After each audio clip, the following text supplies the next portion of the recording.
Poetically, he's one of the most talented songwriters on the gospel circuit, and we have quite a few.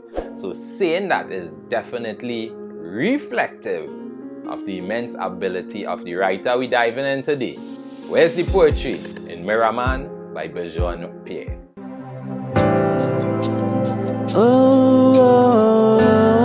Let me start off by saying I don't really know how to pronounce the man's name. I know this man quite a while. I don't know if it's Bj'orn, Bj'orn, but it don't even matter. What matters is that anyone who listens to this song gets a clear understanding of the purpose of man. Mirror Man is a lyric where the persona examines himself by looking in the mirror and realizing he should be a mirror. We start deep. So the concept itself is metaphoric. Let's break it down.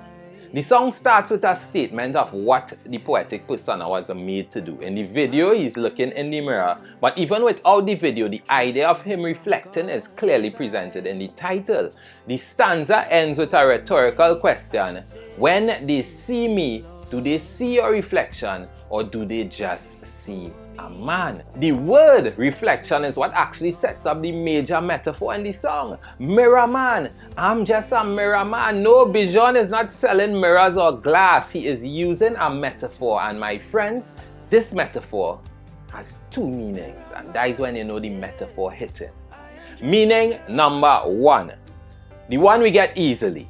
I am a mirror man, meaning I am a man who reflects Christ. Meaning number two, a man who is constantly doing introspection, meaning not only is he a mirror, but he's always looking in front of the mirror. For example, where's lolly man, right? We know that generally a lolly man is somebody who is selling lolly. But if you have a little cousin who likes to eat lolly, wouldn't you start to call him lolly man eventually? So that's how the mirror man ends up with that second meaning, thereby the character always looking in the mirror. Bj'orn is both. That's absolutely fantastic. So don't miss the real meaning of that, folks. A mirror man is a man who does inspection of himself, so God can do an inspection of him to make sure he is reflecting the character of Christ. Let the church say amen. Remember earlier we talked about extending the metaphor and how you do that with word choice, etc. So he did it with the clever use of a pun. In stanza 3, or the bridge, he says that he can fall and break, and the word break immediately refers to the metaphor, the mirror metaphor. And remember, the metaphor had two meanings. So break also end up with more than one meaning. That's how it become a pun, but in this case it had about three. And it could mean any one or all of the following things. Number one, he breaks his relationship with God by doing something that do reflect Christ. You know, a little saying thing. Number two, he takes a break from doing personal inspection and no longer focuses on his purpose. And three, he faces some sort of breakdown due to number one or two. That simple word extends the metaphor and tightens the continuity of the song. We can also take a look at how Bj'orn creates conflict similar to Charles Wesley's And Can It Be? He creates conflict in the most fundamental way, and that's by using the word but. When I teach in my essay trying how to write and thing, I just tell them here where I have this thing called the but plot that you could use to plan your stories by just adding the word but to create a conflict.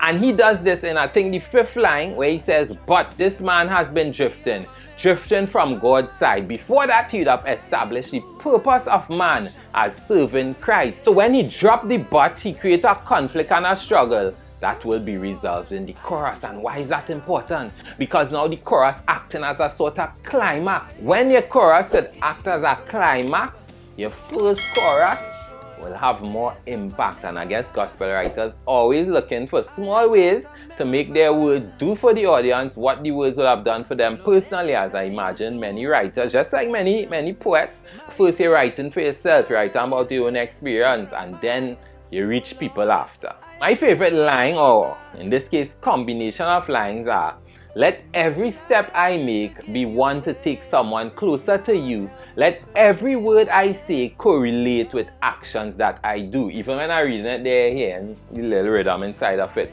Poetically, I like the parallel structures in the first and third line in this little extract here. Let every, that let every and the word I, let every I, let every something I, let every something I. Those things balance off. I also like how closer and correlate alliterate. And I also like how make, take, say, and correlate rhyme. In other words, all those words correlate. There are many different types of rhyme in terms of style and position in just a simple excerpt, but I'll do a full expose on rhyme a little another episode. Most of all, I just like the fact that these lines acknowledge how hard it is for every word you say to actually correlate with the actions that you do. And that is something that only God could help you with. Watch now, I feel Bj'orn with that line. Mirror Man is definitely one of my favorite poetic songs locally, and I give it a 8.5 out of 10 on the poetry scale. There's the poetry in Mirror Man by Bj'orn Pierre. Listen, all references we use and the lyrics to anything we use are right in the description below this video. Remember to like and subscribe if you appreciated the content, and if there's some text that you want us to analyze, just drop it in the comments below. We'll get to it and find out where's the poetry.